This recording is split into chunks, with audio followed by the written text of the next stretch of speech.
भारतात गव्हर्नमेंट काम करते का? बरेच लोक याच्याबद्दल साशंक आहेत. एक घटना सांगतो. 4 दिवसाची टूर होती. फेब्रुवारी 23 ते फेब्रुवारी 26.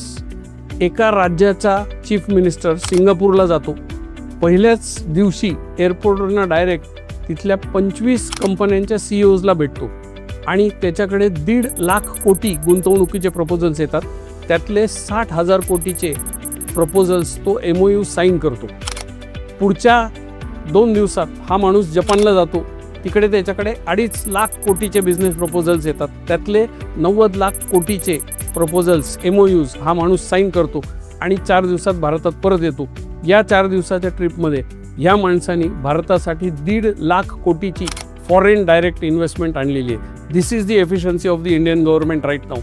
आणि ज्या राज्याचा हा मुख्यमंत्री आहे ते राज्य लवकरच $1 ट्रिलियन इकॉनॉमी होणार आहे. 2008 साली भारताची पूर्ण इकॉनॉमी वॉज $1 ट्रिलियन आणि आता हे एक राज्य $1 ट्रिलियन इकॉनॉमी होणार आहे. ह्या राज्याचं नाव किंवा त्या मुख्यमंत्र्याचं नाव जर तुम्हाला माहिती असेल ते कॉमेंटमध्ये टाका. आणि तुमचा पण खिसा अशाच पद्धतीने भरायचा असेल तर फिंदास अकॅडमीला जॉईन करायचा विचार करा. तुमच्या स्क्रीनवर जो QR कोड दिसतोय तो स्कॅन करा and join the wait list for फिंदास अकॅडमी.